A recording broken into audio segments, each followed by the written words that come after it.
Don't forget to subscribe to the channel and hit that like button so you never miss the juiciest updates.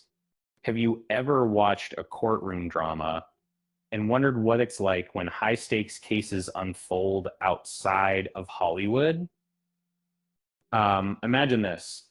Music mogul P. Diddy, once expected to go down in a storm of legal trouble, instead walked out of a federal courtroom with a stunning not guilty verdict on the most serious charges.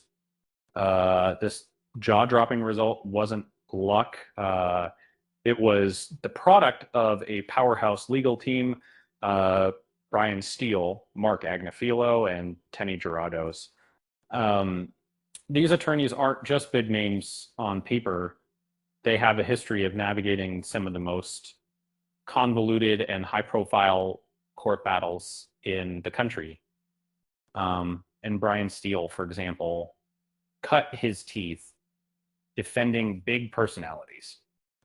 He became famous for handling the marathon YSL racketeering trial in Georgia, which most people recognize because of Young Thug. That case, with a mountain of charges, saw Steele navigating every twist and turn uh, until his client ended up with a plea deal. No small feat. Mark Agnifilo has a knack for getting not guilty verdicts in cases most lawyers wouldn't want to touch. The man's resume includes past jobs at the U.S. Attorney's Office in New Jersey and in Manhattan's DA office. So he knows how things work from both sides of the aisle. And as for Tenny Geragos, she's built a reputation for dissecting tricky cases involving allegations of sexual misconduct, cases that test legal skill and emotional intelligence. That experience came in handy when the stakes in court were as much about evidence as about public perception. When the world's eyes zoomed in on Diddy during his federal trial, Steele and Agnifilo were front and center. Um, this wasn't a show, it was a battle. Agnifilo took charge with final arguments, urging the jury to look past splashy headlines and see what really connected Diddy to the crimes he'd been accused of, racketeering and trafficking, the kind of things that stick with you for life if convicted. If your own comments. His argument turned the prosecution's case on its head. Was Diddy's real problem criminal genius, or more of a troubled personal life? Agnifilo painted Diddy's relationship with Cassie Ventura as messy but not criminal, calling out that the evidence didn't add up to the sweeping charges thrown at him. In the end, the jury split the difference.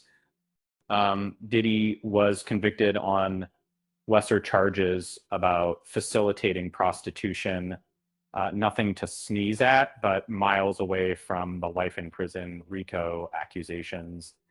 The RICO Act, as it turns out, is notoriously hard for prosecutors to make stick. It's not enough just to prove bad decisions or wild parties. You have to show a long-term mafia-style criminal scheme. Legal experts watching the case called out this weak point early on. Despite outrageous evidence the government tried to link together, there just wasn't the proof of an organized criminal web. In the words of lawyer David S. Seltzer, it was like putting a square peg in a round hole. Others remark that if Diddy had settled previous lawsuits quietly, he might have avoided the whole criminal case. The irony wasn't lost. Sometimes it pays to keep matters out of court altogether. So what's next? Diddy's future hangs somewhere between several years behind bars or something less daunting, depending on how the judge feels during sentencing. One certainty, this turned into a pricey legal saga, with experts guessing costs ran into the 8-digit range, all for a prosecution that barely scratched its target. Now, here's a joke for you. Why don't lawyers ever play hide and seek? Because good luck hiding when everyone's looking for loopholes. Um, with that said, thanks for watching, and until next time.